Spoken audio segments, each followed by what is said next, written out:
굿모닝 베델가족 여러분, 필사적으로 기도하는 카타콤 기도회가 있는 목요일 아침입니다. 지난주에 알려드린 대로 오늘은 카타콤 기도회가 종강 예배로 드려집니다. 그리고 잠시 방학 기간을 가진 후에 2021년 새해 엘세 이후 다시 이어서 시작하게 됩니다. 이춘경 목사님을 비롯해 수고하신 모든 스태프들에게 귀한 섬김에 감사를 드립니다. 정말 기도의 동력이 살아있는 베델임이 자랑스럽습니다. 오늘 함께 부를 찬송은 379장 주의 말씀 듣고서입니다. 이 찬송은 마태복음 7장 24절 25절이 배경이 되어진 찬송이죠. 무디 전도단의 음악 전도사로 신실하게 사역했던 필립 폴 블리스가 지은 시로 깊은 묵상 가운데 지은 그의 시가 10곡이나 더 실려 있습니다. 오늘은 3절을 다 함께 찬송하겠습니다. 세상 모든 사람들 집을 짓는 자니 반석 위가 아니면 모를 위에 짓네.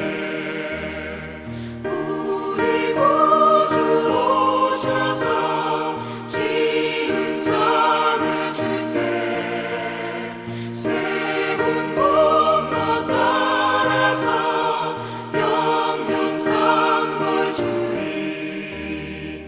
잘 짓고 잘 짓세 우리 집 잘 짓세. 만세 반석 위에다 우리 집 잘 짓세. 아멘. 오늘 묵상할 말씀은 역대하 34장 14절에서 33절까지의 말씀입니다. 제가 18절까지 먼저 봉독합니다. 무리가 여호와의 전에 헌금한 돈을 꺼낼 때에 제사장 hil기야가 모세가 전한 여호와의 율법책을 발견하고 hil기야가 서기관 사반에게 말하여 이르되 내가 여호와의 전에서 율법책을 발견하였노라 하고 hil기야가 그 책을 사반에게 주매 사반이 책을 가지고 왕에게 나아가서 복명하여 이르되 왕께서 종들에게 명령하신 것을 종들이 다 준행하였나이다. 또 여호와의 전에서 발견한 돈을 쏟아서 감독자들과 일꾼들에게 주었나이다 하고 서기관 사반이 또 왕에게 이르되 제사장 hil기야가 내게 책을 주더이다 하고 사반이 왕 앞에서 그것을 읽으매.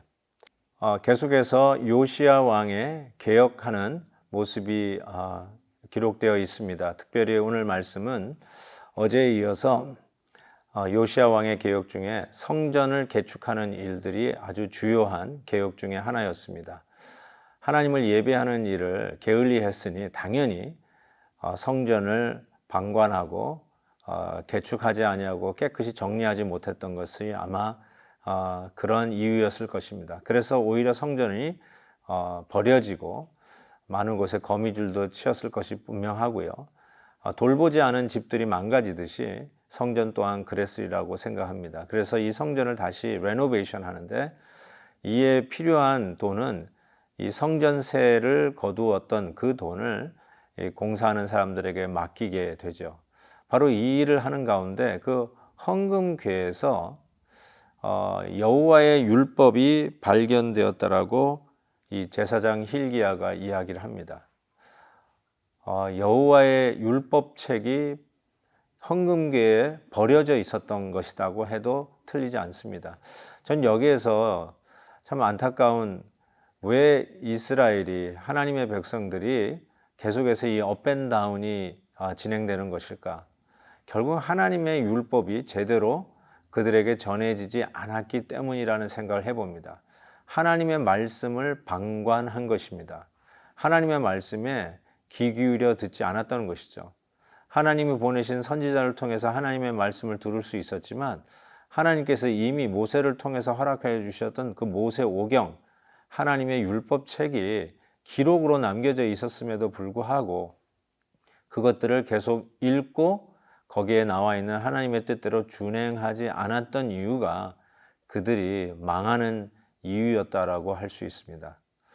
그래서 참 이 말씀을 보면서 그 옛날에 당연히 이런 책들이 많이 편찬될 수 없었던 그 시기였긴 하지만 우리는 오히려 성경책에 한 가정에도 몇 권씩 있을 정도로 범람하는 시기이지만 이 헌금계에 버려져 있는 하나님의 율법책을 발견했던 이 모습처럼 우리도 읽지 않고 버려진 하나님의 성경책 이 우리에게 있지 않나 이런 생각을 해봅니다. 하나님의 말씀을 가까이 하지 않는 우리의 모습이 바로 우리가 청소되어야 할 이유이고 하나님의 말씀을 매일 읽지 아니하면서도 거리낌이 없는 우리들의 이 마음이 청소해야 할 영적인 거미줄이 쳐져 있는 우리들의 모습이 아닐까 싶습니다.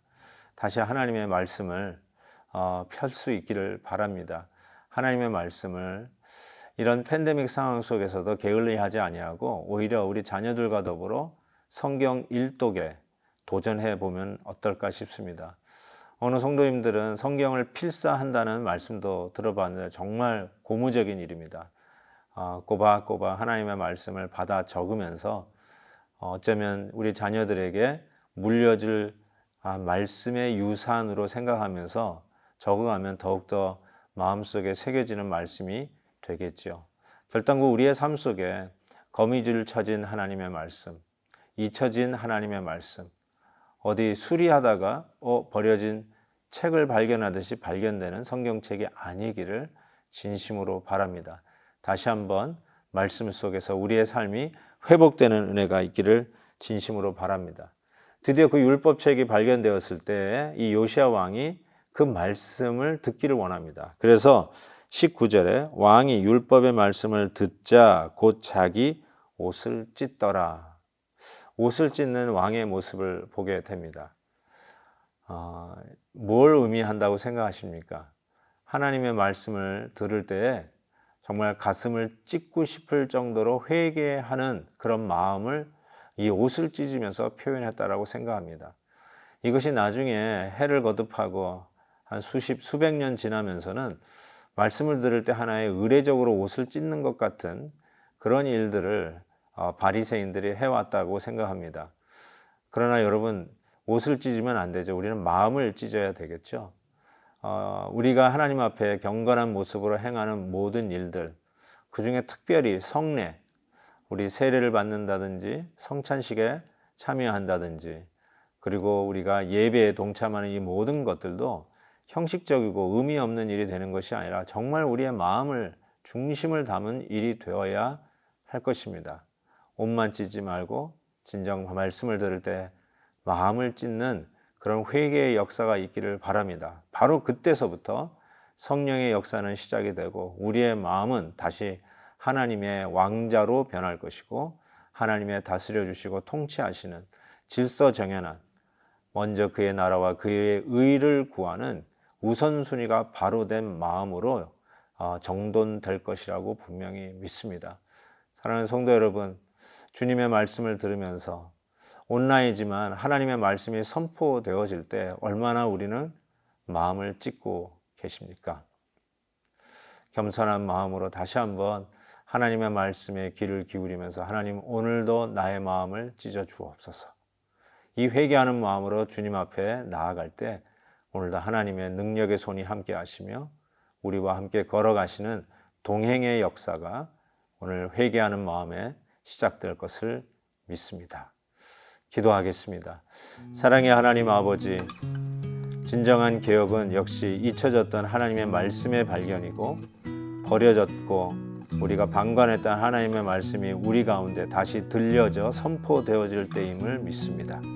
주의 말씀 들을 때 요시야 왕은 정말 옷을 찢으며 회개하는 모습을 봅니다. 하나님 우리도 우리의 마음을 찢으며 하나님 앞에 회개하는 마음으로 나아갈 수 있도록 도와주시옵시고 회개가 살아있는 한 우리의 마음은 계속해서 하나님이 주시는 말씀으로 공급되어지는 생명강가가 될 것을 믿습니다.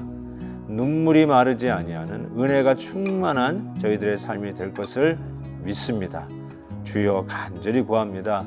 오늘도 이 아침 영상으로 말씀을 들으며 시작하는 모든 성도들에게 이 같은 은혜의 충만함을 허락하여 주시옵시며 주의 말씀 들을 때마다 열린 마음 허락하여 주시고 열린 귀와 열린 눈을 허락하여 주셔서 주의 뜻을 밝히 깨달아 아는 은혜를 베풀어 주옵소서.